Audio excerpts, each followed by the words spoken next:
Hello, and welcome to Theater, All the Moving Parts. I'm your host, Patrick Pacheco, here at Chez Josephine on Manhattan's Theater Row, directing the spotlight to the unheralded artist behind and beyond the footlights, the backstage magic, the passion, and the miracle of theater itself.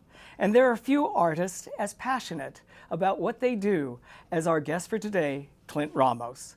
Clint won the Tony Award for his superb work on Danai Gurira's Eclipsed and was nominated for his wildly imaginative costumes for Once on This Island. His recent Broadway credits include Torch Song Trilogy and Burn This. Welcome to All the Moving Parts, Clint. Thank you. And your story is very moving. In the over 200 productions that you've designed, you mentioned that something that binds them all together is that you look for an emotional anchor, something that tethers you to the production or to the play or whatever, and you can become obsessed about it. What was the emotional anchor for Eclipsed?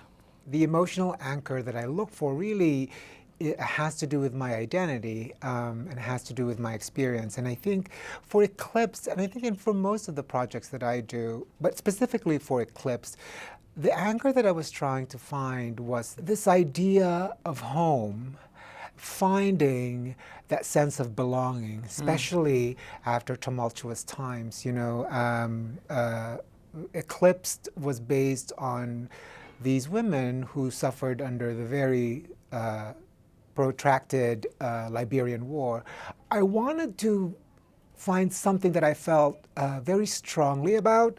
I realized that my challenges were, I wouldn't really be able to experience what these women experienced. You know, so for me, it was really finding what that sense was what that dream was, what that hope was for these women. You know, and to me, it was a search for home, a sense of belonging that they were looking for. Your home and your identity, of course, is Cebu in the Philippines. That's where right. you were born, and then at the age of 20, you did come to the United States, and we'll get to that a little later. Yeah. But one of the most moving aspects I found about your costumes for Eclipsed was the idea that a woman would have an African wrap, and yet she would have a T-shirt that found its way somehow through AIDS organizations of Tweety Bird, of all things, a Tweety Bird T-shirt in this context, as you just described, of Liberian Civil War. These women trying to survive rape and devastation. That's right.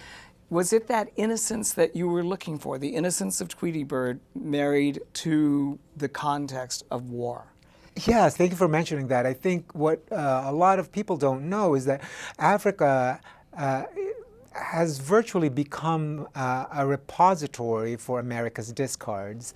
And to me, there was something poetic and devastating about that, just as a physical representation of what a design could be, you know. And as I poured over all of that, the very extant research, because it was a very photographed war, I noticed all of these ironic things that were happening with the women's appearance, i.e. the T-shirts and the African cloths. Like, I saw this picture of a woman who was essentially toothless, but she had this T-shirt a giveaway T-shirt from a dentist in Ohio. And I thought that was fascinating, you know, that this was happening, all of this complex ideas of colonization, of everything of Western influence was happening. And I think the Tweety Bird T-shirt and the Rugrats T-shirt fit into that mold. You know, I was trying to find actually a bridge for the American audience to relate to this devastated 14-year-old girl. And to me, it was finding an icon or a symbol that was familiar to the American audience that then we could distress, then, you know, in essence, we could physicalize that devastation. What's fascinating is that it's impossible for the audience then to remain apart from these characters because you have an anchor to identify with. That's right. That very thing. That's right. So suddenly they become us. That's right. Not just them, not just as women. The number of times that I've been on the African continent, I've always found it magical. On your trips, again, along with the creative talent of Eclipse, did you find it magical? The whole continent is Eden, I think. Sadly, I think what gets represented to us in the West are the things that are sensational, all the abuses. Clearly, there are problems like any other continent would have, but it is Eden, it is beautiful, it is magical, and it is where civilization started. And so I actually think it is the most underappreciated place on earth. When you come to dressing Lupita Nyong'o, of course, who starred in the production along with this ensemble of fantastic actors, what kind of input do they have into what you discuss and collaborate with them to wear? Lupita, for instance, is a child of the theater, and she had gone to the Yale School of Drama, so she knew what the process was like, and she was very respectful of it. She and I, spent a lot of time looking at the photographs of these women, trying to identify it, and with that, in fittings, we spent a lot of time looking at clothing, and we almost did it purely emotionally. She would look at it herself in the mirror wearing a particular T-shirt or a particular dress, and we would say, no, that's not her. And when we found it, There was it was unequivocal. She's like, there she is. We literally found the girl. When you take this innocence of an actor to begin with, and you then dress it in the militaristic the outfit of a rebel, what went through your mind when the actor suddenly became this person with a machine gun and out into this world of death and devastation? It's such a tremendous kind of emotional experience because, you see them transform. Like, for instance, I think one of the most powerful things powerful images that you saw in Eclipsed is Lupita wearing that Tweety Bird T-shirt, essentially sort of infantilizing her, and it was the first time she actually held a gun. I think through the juxtaposition of all these dissonant elements, you get dramatic tension. You get an idea, without even using words, you get an idea of what that particular character is going through. And so I deploy that a lot, I suppose, in my designs. I think they need to be incongruous. They need to be there needs to be tension in the appearance, because that's how we function as people. I think we put on clothes that we either want people to know what our insides are, or we put on clothes to protect those insides. Yeah. And you went from Eclipsed to the fantastical element of Tame. Again, dealing with innocence, dealing with a land that had been devastated by an earthquake, in this case, Haiti. Michael Arden had gone to Haiti. And again, with Haiti, there was so much extant research. And I think, unfortunately, or just sort of serendipitously, when we were doing pre-production for Once on This Island, there had been all of these hurricanes that were ravaging the Caribbean. And so there was just so much devastation that we laid our eyes on. And I think part of that, what we wanted to do was, yes, present this reality. There is this fable, and by presenting this fable within this realistic framework, there already was tension there. But also, I think we can't really look at a musical or anything that's set in these islands and not acknowledge what has been happening, largely because of what we've done to the earth. And so I think it only felt responsible that we did that we got it right. And I felt kind of protective of that, as with Eclipse, that we needed to get it right. We needed to get it photographically correct. And that was important to Michael, who directed Once on This Island, and to Liesl, who directed Eclipse, that the only way to honor these people was to get them right.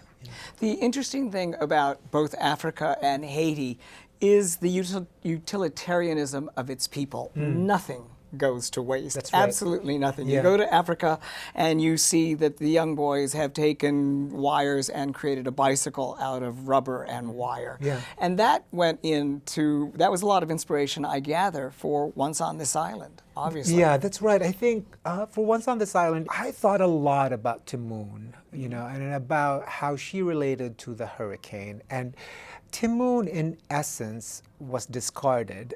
She was left on a tree to be found. The challenge then had become for me, how do you make the divine from the discarded, you know, because she ultimately becomes this goddess tree. And so that to me was poetic, but it also gave me a sort of pathway to the design. So as these gods transformed from initially from inhabitants, you know, victims of this hurricane, how do they become gods? And I think making the discarded the divine as an anchor concept was really important for me. And everything came out of that. Everything came out from the garbage, essentially, that the costumes that the gods assembled to create divinity came from the things that were discarded. Yeah. I gather that your worldview in terms of what we've been talking about is global, A, and also that you think that that there is something divine in the everyday, that even trash is holy. Is that a correct reading? I think that's absolutely correct. Part of this emotional search for me, and part of why I am in the theater, is really about finding that home. But in finding that home, I've realized that a lot of how I identify and a lot of how I form my relationship to things is because I am an outsider, and I always feel that. And there was a period in my life where I didn't acknowledge that, and now I sort of deploy that to my advantage. And I think, you know, it brings me to tears sometimes when I watch something so completely mundane, you know, and I can almost identify those things in the everyday, the way people hold hands, the way people look at each other's eyes. I would like to think that I actually notice those more because I'm an outsider from a culture. You know, every time I speak to immigrant friends about this, that every time I walk into a room, I don't really feel 100% comfortable, and the first thing I actually do is negotiate my existence in that particular room. And I think a lot of that, in a way, has been worked out, or I'm constantly working out as I work in the theater. You know, I think this is the only, I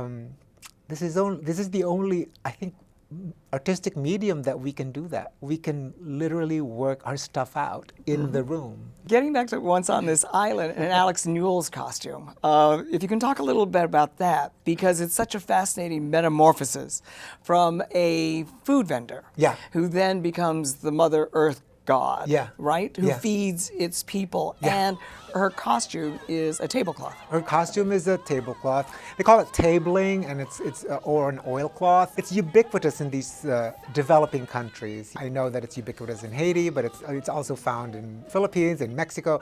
But it's essentially, all of it's made in China. But you find this, and it's usually very vibrant. It's highly plastic. It has all of these fruits, and I use that. I said, you know, this is so graphically so beautiful. You know, why don't we use it as a ball skirt? So he actually takes that tablecloth and makes a costume out of it. Then, because he is infused with divinity, it subsequently grows into this big ball skirt. And he's got to move with it, it's heavy. It's about 40 pounds. 40 pounds. And he moves in it beautifully. He really knows how to... He is virtuosic in twirling. And so I don't think it would have worked with any other actor, because Alex really was so... he was just so collaborative. And actually, he saw the wit in the costume and was giddy about it. So he was really eager to make it work, you know. So that's an example of actually the costume helping the actor create the character. Correct. You know, and for most of the gods, that sort of was the case. They were all so beautifully collaborative. And, you know, I think we were given, and I have to thank the producers for this, we were given the sort of the pleasure and the honor to actually develop the play before rehearsals. And so we were able to work all of this out. You had found a home, a refuge in the theater from some of the darkest hours that you had spent. What did you mean? What were those dark hours? I think part of being an outsider takes a toll on you emotionally. I think, you know, a lot of, and I say this now that I'm older, looking back at my life, especially participating in the theater. There were things that I didn't take care of. I didn't sort of take care of that shame. I think a lot of it was shame, you know, being an immigrant, being brown, wanting to be different, wanting to belong, wanting to not be brown, you know, for some reason. When I moved to the States, I I was I was so the other, and I didn't really acknowledge the shame around that. And so there were a lot of things that affected me mentally, that I think made me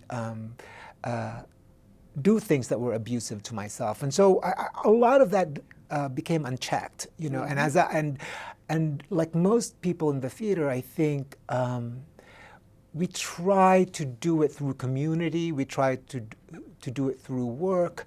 And then what happens is, if you're not working, you actually face those demons, and now they're more malignant than ever. And so I think that's what I meant. And if it wasn't for the theater, I don't think I'll actually be alive. I think the people in the theater and the idea of working in the theater has truly saved me. Which was a bigger shame as you were growing up, being dark-skinned or being gay? Both, I think, both. I think being gay, was something that I felt so much shame as a young kid, and being gay in a homogenous culture made you a minority in your own family. So that sense of being a minority, I got that down. Like that's in my blood.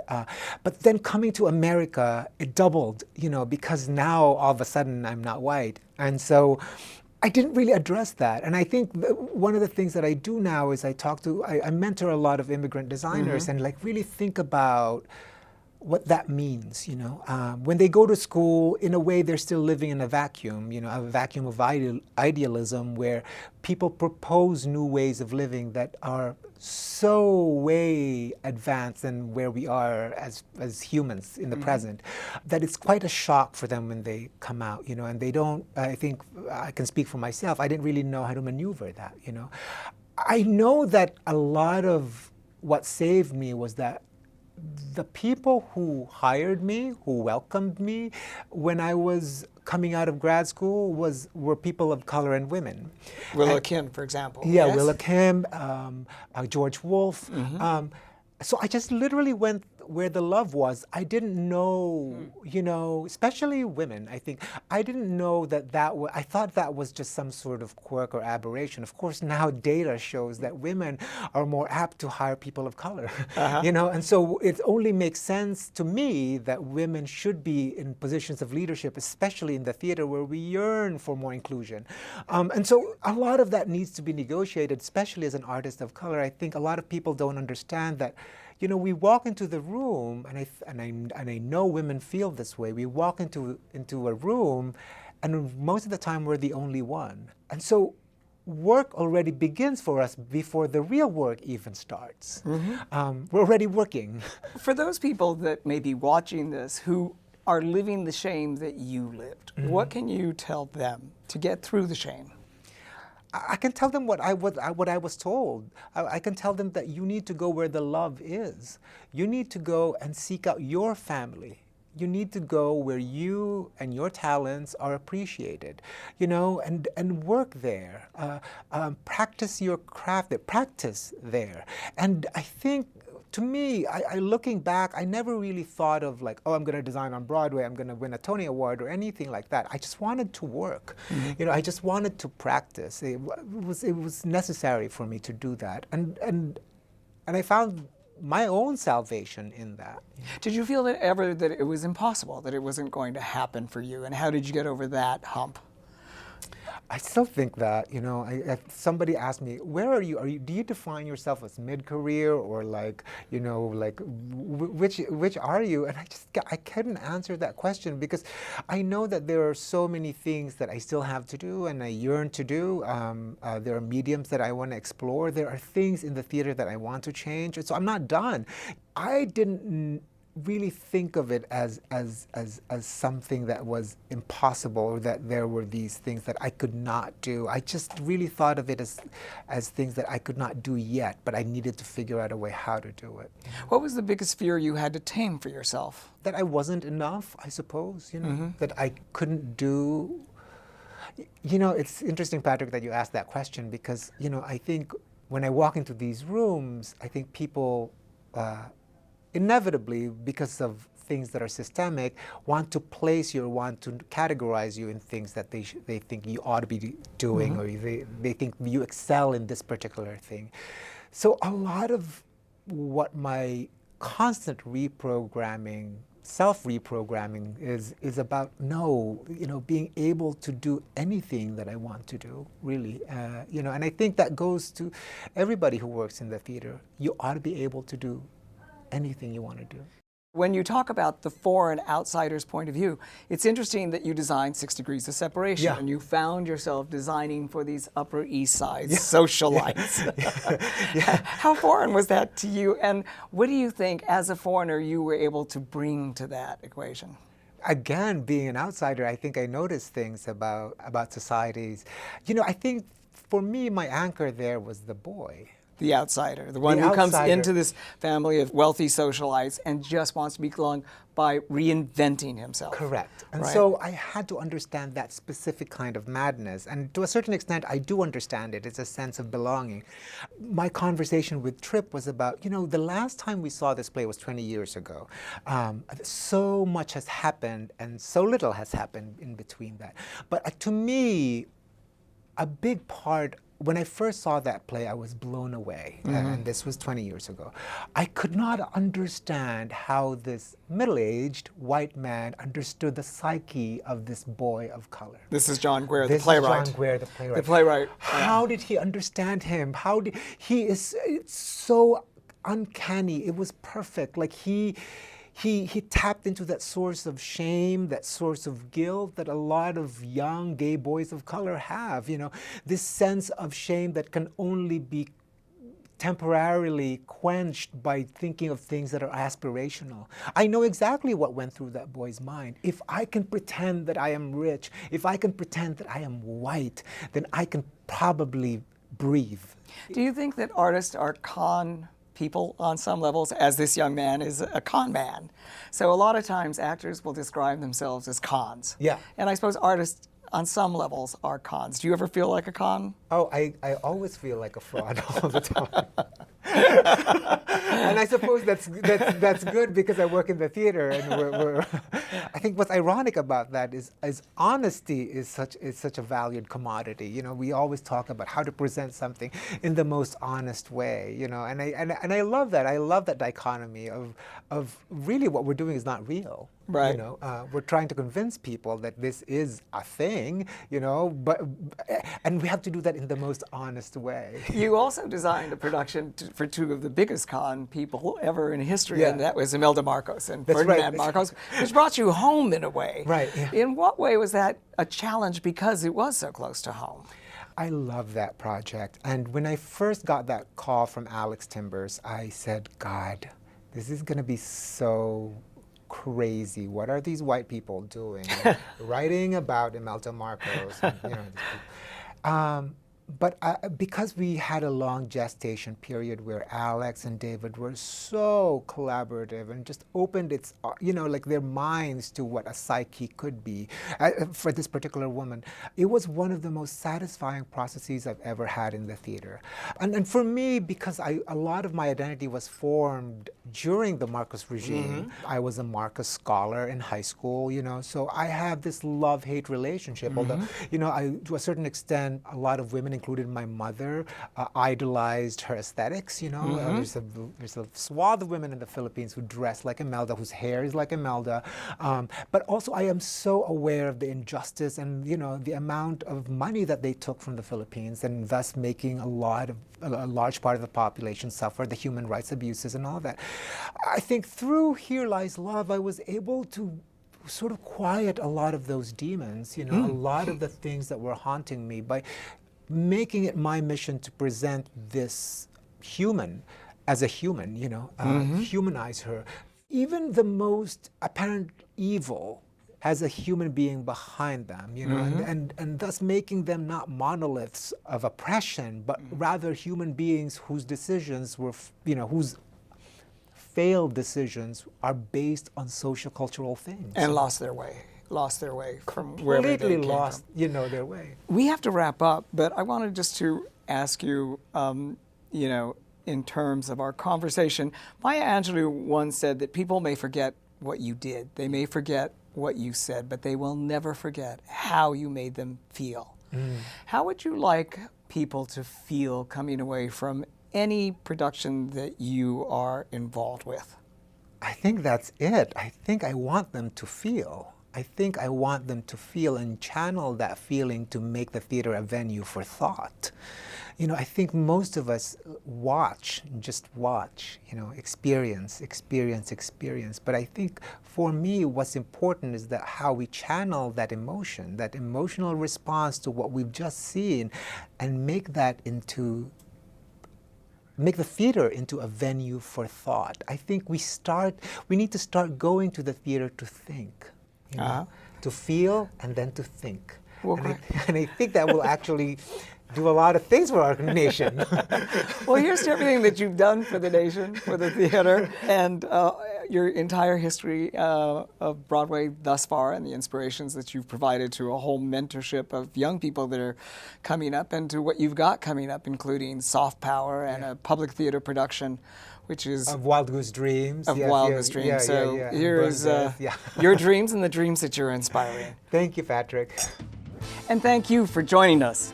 We'll be back for another look at the bold, brave, and singular artist who live and work only to astonish us.